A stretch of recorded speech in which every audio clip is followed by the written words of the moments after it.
Okay, these are the best kept secret in sim racing. In fact, you need to know about these pedals, whether you're in the market to buy pedals or not, because it just shows you what's possible and how we potentially been overpaying for pedals all this time. Because you're not going to believe me, but these pedals are $310. Now, you might believe me there because you look at them and like, okay, yeah, that makes sense.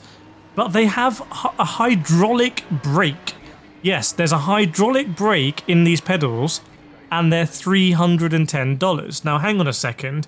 When you look at my Fanatec V3s that I use for years, they're about $400. The Simagic P1000s are more than this. The MOZA CRPs are way more than this. So how on earth are these $310? Well, let's get into that. But first, are they any good? So, the throttle is, the throttle's a throttle, not too much to phone home about here. It's not going to get an obituary, let's put it like that. But it's all about the brake, and the brake has some really interesting characteristics that will be familiar to you if you've seen the CPP Evo. Now, I would say that characteristic is best described as a lot of resistance coming off the brake, okay? A lot of resistance coming off the brake. And what that means is, these are some of the easiest brakes in the world in sim racing to trail brake and to maintain pressure. Oh yes, absolutely. Did you see the way the car just absolutely loaded there? By the way, the Silverstone is now my local track in real life, so I'm actually driving at Silverstone in real life, and I can let you know very accurately and honestly how sim racing and sim racing hardware compares to what it's actually like at Silverstone. Now, it is quite expensive for me to race at Silverstone. I am losing a lot of money, so please subscribe, basically. It's free, and I would really appreciate it.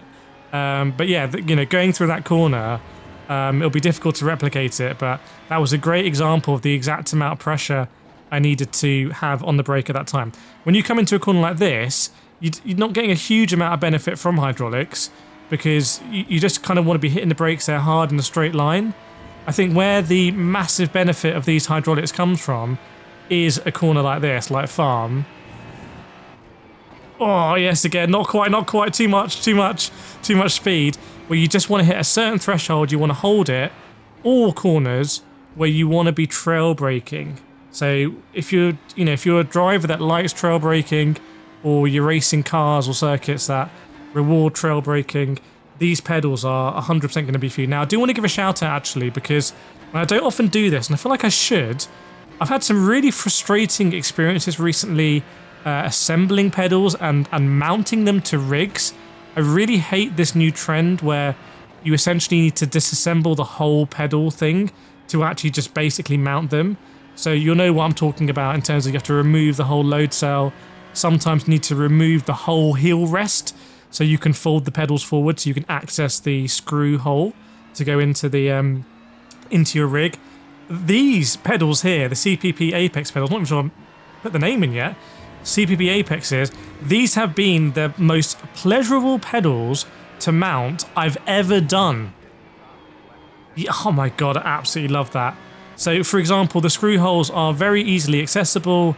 The thing came out of the box with the heel plate and everything, all that base fully assembled. I just needed to choose where I wanted to place my pedals. That was also really easy with pre-threaded holes, absolutely amazing. Choose where I wanted to put my brake and throttle pedal plates, which was super easy as well. And then screwing it into the rig was an absolute dream. I really love the form factor of this thing. I love that it's, it's not the same that I'm seeing these days with like the aluminium kind of like, Thrustmaster Raceline, MOZA SRP, Esquons. I much prefer these. These are really, really, really nice.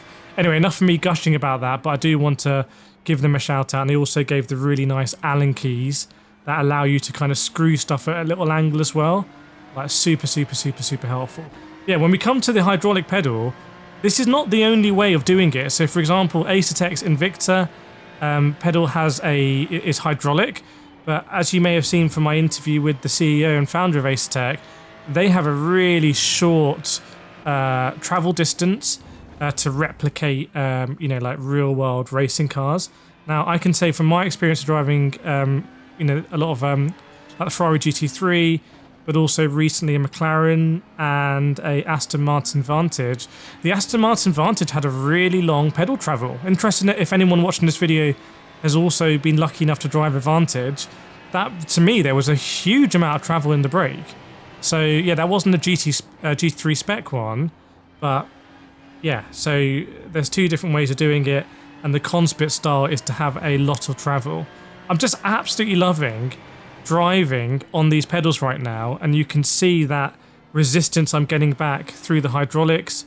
By the way, just one cable from the pedals to my PC, that's how I'm running it. I'm not, oh my days, I'm not putting it into a base or anything. And for example, a corner like this, where you just want to turn the car on the brake basically, is incredibly satisfying. I mean, this is putting more expensive pedal sets to shame. You know, and again, that's why I said at the beginning of this video, even if you're not looking to buy pedals right now, you need to be aware of this, because what is that line? Are we essentially paying too much money for pedals? It's crazy. The build quality feels absolutely fine. You know, it's got this kind of like metallic plate on the heel rest, which I actually really like. It was really easy to connect everything. The access is very good. It's not like pedals I've done before where I think like the THRUSTMASTer TLCMs or something was like just absolutely horrendous one time. I was attaching it to a wheel stand, I did it all, and then I realised I couldn't actually get the USB cable back in, and it was just all foobar. This is not like that. This is going to be super easily accessible. And CONSPIT just seemed to be coming to market with like super aggressive pricing. Like the most aggressive pricing I've seen ever in sim racing. Yeah, I'm talking more aggressive than MOZA, for example. It's absolutely insane. I'm not quite sure how they're doing it.